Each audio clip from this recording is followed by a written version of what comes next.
Mama. I'm Courtney Cecil, proud mom of two boys and an organizational culture and behavior change executive. And I'm a believer in building a movement to help the burned out, overwhelmed working moms reclaim their control and free time so that they can confidently remain in the workforce without losing the sanity or themselves. Now, let's get started. Hey y'all, welcome back to another episode of the Life Management System. And inside today's Snack Size podcast, it's about actually honoring your boundaries. So often I hear people complain about others not upholding their boundaries, but chances are things are breaking down for a reason. So to get them to stick, I want to revisit first where we started off or where we ended last episode.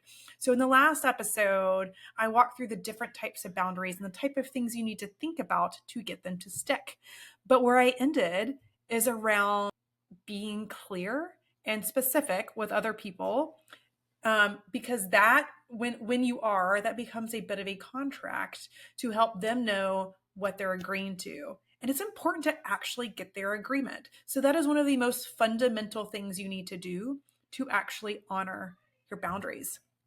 But here's where things start going a little sideways for people. You've got to stay consistent.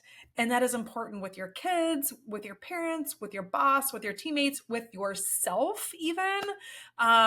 Because the less consistent you are, the more you find excuses to continue opening that door. Or the analogy that I used in the last episode was a gate. So if you think about a fence, your backyard fence as the analogy for boundaries, and you have this gate that you can come and go, the more that you open that gate, particularly with your kids, they're sneaky, the more they're going to think they can open it whenever they want, and therefore your boundary does not exist. So it is up to you to stay consistent. And one of the most important ways that you can do that is kindly saying no to the other person's needs. There's a way to do that respectfully, and I'll talk about that here in a few minutes. So for all you Brené Brown fans out there, she is quoted saying, "It's hard when you're trying to please everyone, but it's way easier than being resentful or feeling resentful." My boundary, she says, her boundary mantra is choose discomfort over resentment. So what she's saying is like, yeah, I would love to be able to please everyone, but what's going to make me feel a little less icky is not feeling resentful because I signed up for something or I committed to something that doesn't serve me. So you better believe I'm actively practicing this right now at the start of school. So I'm being super strategic, and I recommend y'all do too, about saying yes to the volunteer opportunities that will give me access to my boys.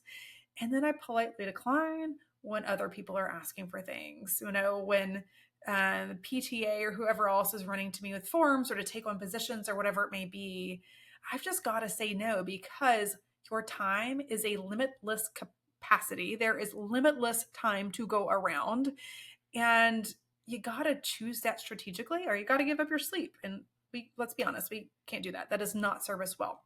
So saying no should not feel like another source of guilt to you, because it is unfair for you to honor other people's needs and not give yourself and in your own needs any merit. So, as with everything else, the more you practice saying no, the easier it is going to be to use those words.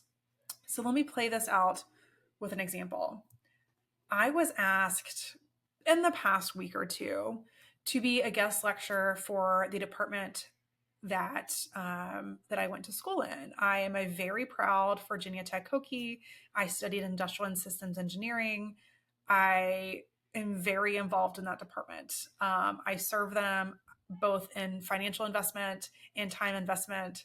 I have historically chaired their board. I served on the board for 6 years. I've guest lectured. I've done the things, right? But right now is a super busy stage of life for me, whether it be because I just started my new corporate job and not even in a year in that, whether it be because I have also just committed to starting this business, Working Moms Movement. Furthermore, starting this new podcast, I do have a lot going on. So it's just not the right time for me to say yes to something that takes a lot out of me. So I am practicing saying no, but in a way that still respects the request from our department head to have me come and guest lecture. So I did these four things. One, I shared enthusiasm and support for her request. I love the idea of them having alumni come and talk to the students about their experience and what it is that their career, the career path they have taken to get them where they are. What a great idea. And I would also love to be part of that one day. So, step one, share your enthusiasm. Step two, explain why you might be a little bit saturated right now. So, for me, I'm telling my department head, gosh, what a great idea. And it's a really hard time for me. I have, I'm not even a year into my corporate job, still a lot to figure out there. I'm not even a year in to Working Moms Movement, still a lot to figure out there. I have just committed to a lot of guest speaking with organizations and in the local community. So there's just a lot going on. So I explain my circumstances. Then I move on to the third step. I say, you know what, though? There might be another time later that this can work. So I invite her, our department head, to revisit that request later. And in doing so, I specifically said, next spring might be a great time. So I am offering another possibility of when I might be available. And then last, I offer alternative recommendations. You know what? I might not be a good fit, but have you ever considered talking to this person or that person? I think they'd really hit it out of the park and be willing and able to do it.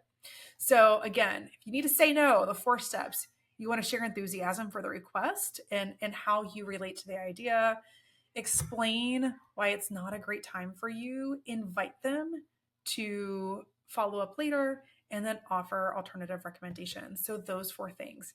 Yeah, it takes a little bit more time, but by respecting the request, it can help you alleviate the guilt of you not being able to do it and feel like you're letting somebody down. But most importantly, it keeps that relationship warm and allows you to honor yourself and your needs, not somebody else's. So, as with everything though, when it comes to sustaining boundaries, you gotta have flexibility in your framework, my friend. Like, in order for you to realistically make that work, you gotta have flexibility in your framework. Otherwise, there will be times where you just can't make it work. And you gotta grant yourself grace there. So, for example, let's pretend that you wanna take PTO during a really big deliverable at work. Well, you know what? It's kind of an unfortunate time and selfish time for the rest of the team for you to take PTO. Doesn't mean you shouldn't do it, but maybe on that particular email, you might need to check your email. Or let's say that you're really strict with your bedtime. Your kids get in bed at 8 o'clock every single day without fail. Well, maybe when their cousins come to town, that's a great time for you to just let the reins go a little bit. So that flexibility in the framework is what will help make your boundaries sustainable and prevent situations where you or others are resenting the fact that they're in place. So it keeps the relationships intact.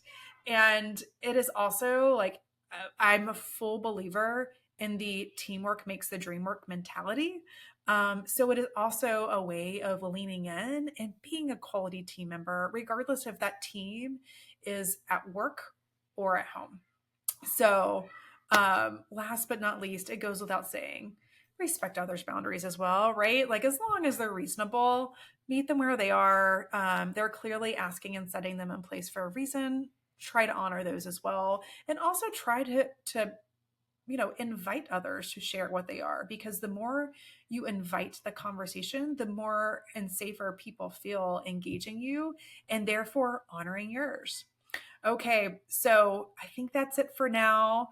I would like to share once again, I've got a top 10 time wasters guide that you can access that link in the show notes, or you can get it at www.workingmomsmovement.com /time-wasters. So inside that, I am unpacking 10 of the most frequent ways that people waste time. Because let's be honest, what working mom is not short on time?